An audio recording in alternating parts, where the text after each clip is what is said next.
Sheena Ringo, we are continuing our track by track listen through to her debut album, Musai Moratorium, which is hopefully going to be the beginning of listening to all of her albums track by track chronologically. So hopefully you guys stick with me. If you're interested, then I'll share that experience with you. I'm definitely going to be catching up on it for my own enjoyment, but hopefully I'll be able to share that journey with you guys. So far, the support's been really great from everyone who's been enjoying this journey with me, and a lot of people who've been talking about how they've maybe been nostalgically connected with old songs they haven't heard in a while. So this is really fun to do, and we're on to track number 5 today anyway.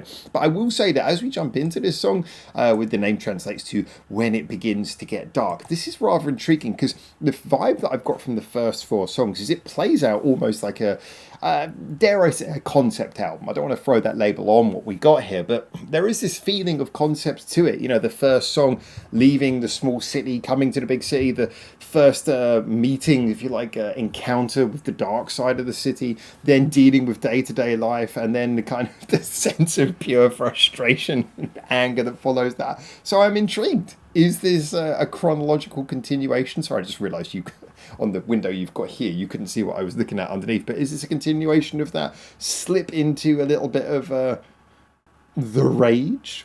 I guess we'll find out. Oh, by the way, for anyone who was watching my last video and wondering, so Howard, why did you already know this song? It did turn out actually that after listening, I did hear that the single version was very different. You guys were right. It was the single version that I had heard, which is why I suddenly recognized the song. But I was like, wait, but this isn't Sheena Ringo because I've heard this and it sounded different. Yeah, I had already heard the single version, so hearing the album version was confusing for me. But yeah, that's why I immediately recognized that last song, Go Fukuron. Anyway, let's jump in. This is track number 5 on sorry, Moratorium. Let's go.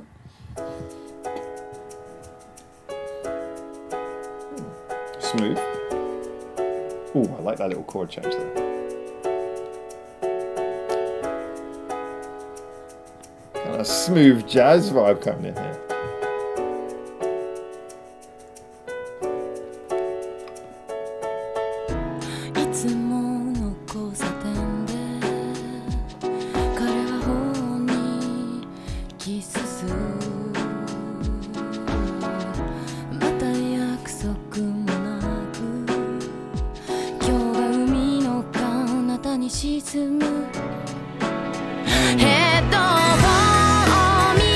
That was a very sudden change there.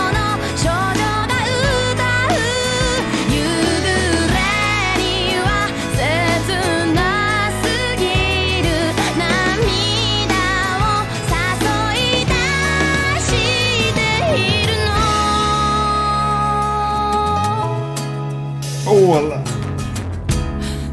I like how those really sharp, close sounds kicked in after that big arrangement of the chorus.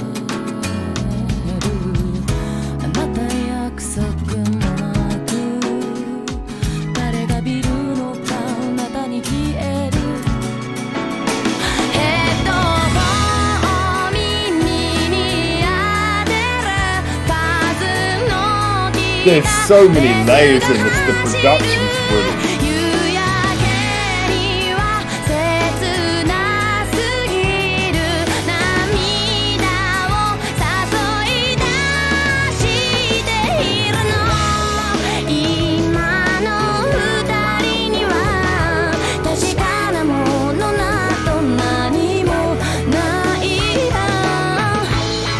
I didn't even notice the wah-wah guitar for a second, but that's... The disparate choices of sounds are really cool.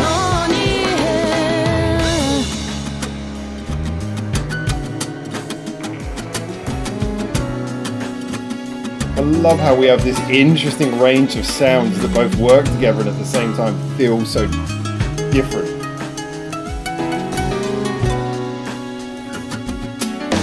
From that really sharp guitar to the echoey guitar.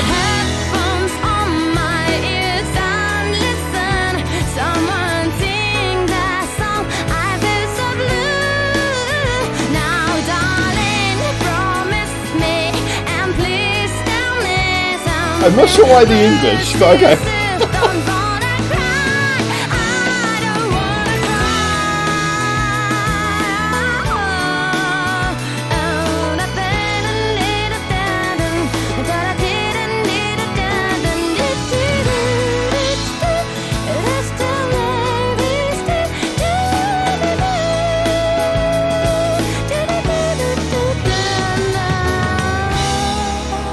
That was genuinely oh, it's still got a while to go, but still a very interesting change from the song we had directly before. I love that sudden shift in the album.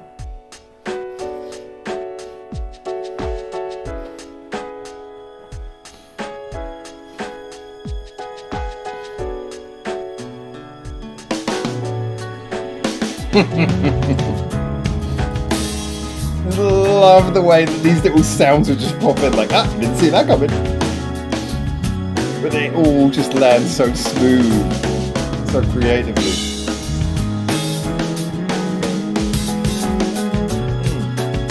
Drumming is really cool.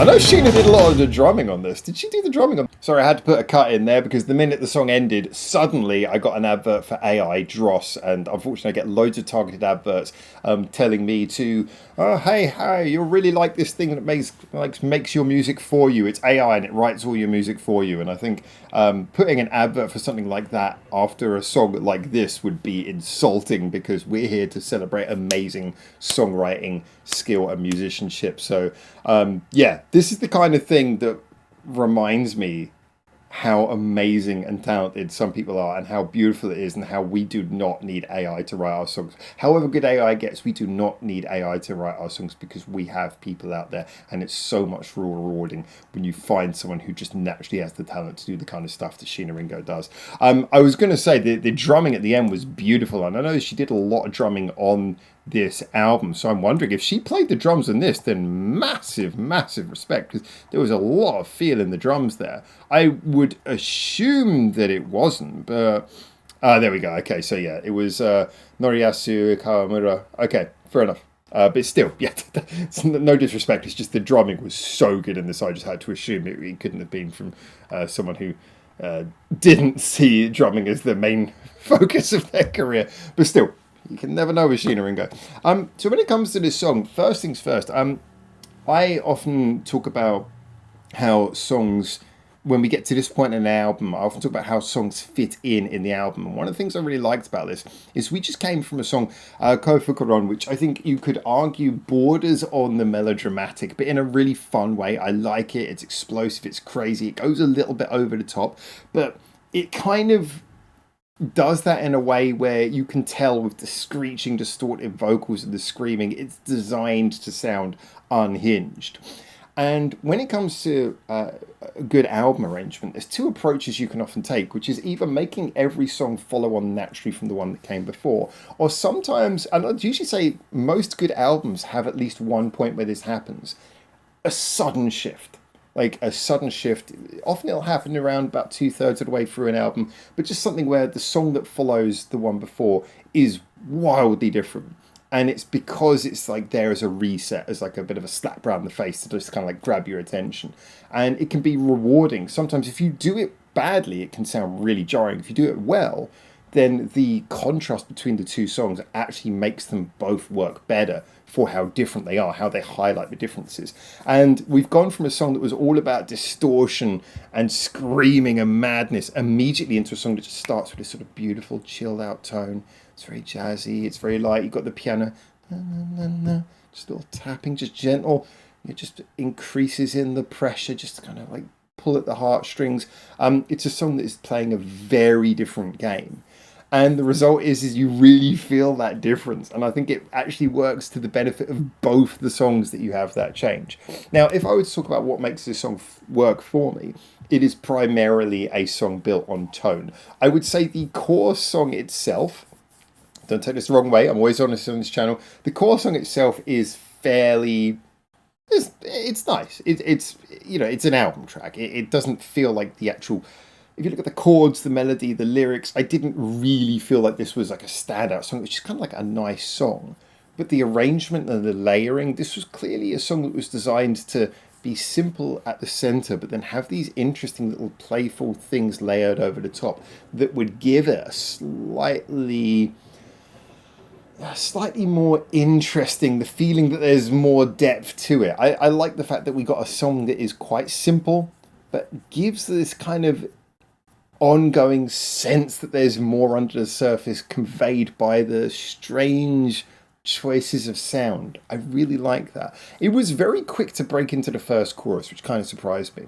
But then we went into the second verse, just things happening like the very close sounding acoustic guitar. Because the majority of the arrangement is things like strings, the piano sounds like it's in a fairly big room, the vocals, they don't sound distant, but they sound kind of big, like she's singing this not anthemic, but it kind of feels like it's a song to be sung on the stage. It's a song with a degree of scale, but then you have this acoustic guitar playing very close sounding to your ear. It's very dry, it's very close, it's very echoless. Ironically, because there's a little bit of lead that comes from a similar guitar a little bit through the song where there suddenly is echo and then it goes away. And these little bits of layering, these interesting choices, these sudden punches of beat that come in and go away, these little choices where you have, like, there's one bit, I think it was around about the second chorus, where you just get this strange distant fading out sound, and just little things are dropped in there that give you the impression that the song's supposed to feel a little bit unsettled. Like, you've got a very settled, normal, traditional, pleasant arrangement, and yet just some little aspects, some little sounds are dropped in there that are supposed to give the implication of just a little bit of unease. And I really like that. I think it's a subtle choice. I have to say, I would imagine that probably is something that in this case I would give a little bit more credit of that, because it's very much either as something that I would credit a lot of these interesting choices either to the producer or the arranger. So we're looking at Seiji Kameda, who I know a lot of you people have mentioned about the connection there, and Hiroshi Kidashiro. So I feel like they probably did a lot of the interesting work on this one, because the core song is good. It's very good, but it's not like the most standout one I've heard from her. Nothing wrong with it. Just kind of like a fairly straight shooting song. I just feel like this is a great example of when Sheena Ringo's brought them an interesting idea, and she's worked with two of the right people, and we know how hard it was for her to get the right people, but credit to EMI for making sure that in the end she got what she asked for. And I feel like they've taken her concept for the song here and they've expanded it, they've made it interesting. And I wonder at what point, because both these songs, both Kofukuron and Akane Sasukiro Terasaredo, both of these songs are very much affected by their production and by their arrangement. So I'm wondering at what point they decided to put these songs nose to tail on the album. But I really liked it. And considering that this song ended with a very sudden stop, I'm imagining that it's going to shoot straight into the next song. But I guess we'll find out about that together in the next reaction. So I really like this. So for me, it does feel more like an album track, but with interesting ideas. Interesting example of teamwork happening between the three people at the core of creating this album. And yeah, I genuinely thought this was a really cool little album track that I would enjoy listening to every time I put on the album. Would I single it out? Maybe not. But when I'm listening to this album, I'm going to enjoy every time it comes around, especially because of the way it drops in straight off the back of Kofukuron. Love that. Anyway, as always, get in the comments. Tell me what you think. We'll jump into the next song in a couple of days. That reaction will come out. So join me for that soon. But until then, until I see you in that next reaction, for now, ciao, ciao.